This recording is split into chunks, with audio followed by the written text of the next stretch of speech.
কোৱাৰ দৰে কি মানে পূজাৰ ছুটি দিয়া হৈছে নেকি শ্যামকানু মহন্ত আৰু সিদ্ধাৰ্থ শৰ্মাক যে পূজাৰ পিছত এৰেষ্ট কৰিম 6 তাৰিখলৈকে সময় দিছোঁ এইবিলাক কি কথা এই কথা বতৰাবিলাকৰ ঊৰ্ধত গৈ আমি কামবিলাক কৰিব লাগিব আৰু যদি চৰকাৰে নকৰে তেতিয়া বিল আছে তেনে অসমে কিন্তু ভয়ংকৰ প্ৰতিবাদ হ'ব আৰু অসম কিন্তু অস্থিৰ কৰি দিয়া হ'ব আজি অসমত জুবিন গাৰ্গৰ মৃত্যুক লৈ যি ধৰণৰ হেতালি খেলি আছে চৰকাৰখনে তাক লৈ আমাৰ আপত্তি আছে এতিয়া কথাটো হৈছে কি জুবিন গাৰ্গৰ যেটো কথা কৈ আছে যে ছিংগাপুৰলৈ টিম যাব শ্যামকানু মহন্তক ধৰি আনিব এই বস্তুটো CID কৰিব নোৱাৰে এটা চৰকাৰে ভুল তথ্য দি আছে এই কামটো কৰিব পাৰিব CBI কাৰণ CBI লগত কাৰণ CBI এটো কাৰণে কৰিব পাৰিব যে ভাৰত চৰকাৰৰ লগত ছিংগাপুৰ চৰকাৰৰ এখন এটা চুক্তি আছে মিউচুৱেল লিগেল এছিষ্টেন্ট ট্ৰিটি মানে MLAT আন্ডাৰত CBI আনিব পাৰিব ধৰি CID শ্যামকানু মহন্তক তাৰ পৰা এৰেষ্ট কৰি আনিব নোৱাৰে এই কথাটো স্পষ্ট চৰকাৰে কিয় আমাক আভুৱা ভৰাই আছে মানুহক তদন্তটো CBI হাতত দিয়ক তদন্ত আমাক CBI দ্বাৰা লাগে আৰু কথাটো হৈছে এতিয়া দুৰ্গোৎসৱ চলি আছে বিষাদৰ মাজত দুৰ্গোৎসৱ চলি আছে কিন্তু দুৰ্গা পূজা শেষ হোৱাৰ পিছত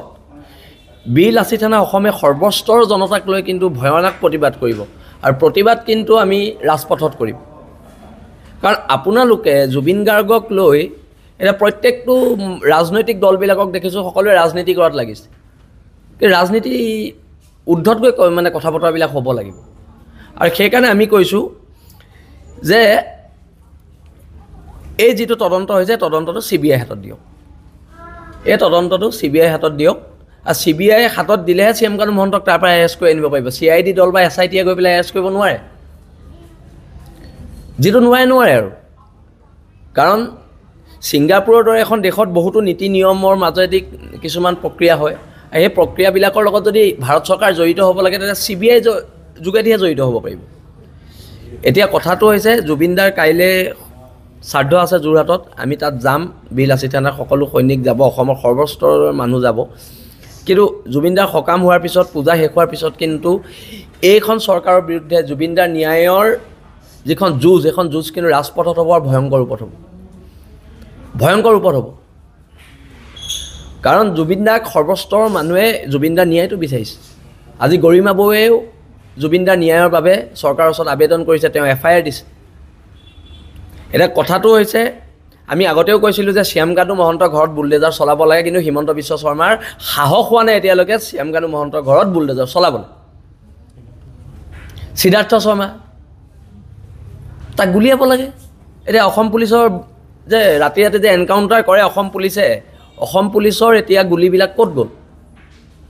অসম পুলিচৰ গুলিবোৰ ক'ত গ'ল আমাক তাক লৈ প্ৰশ্ন আছে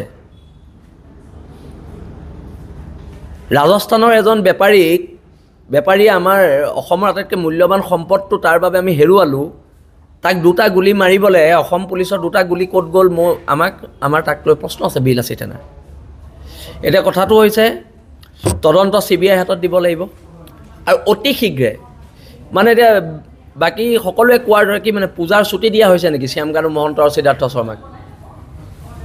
যে পূজাৰ পিছত এৰেষ্ট কৰিম 6 তাৰিখলৈকে সময় দিছোঁ এইবিলাক কি কথা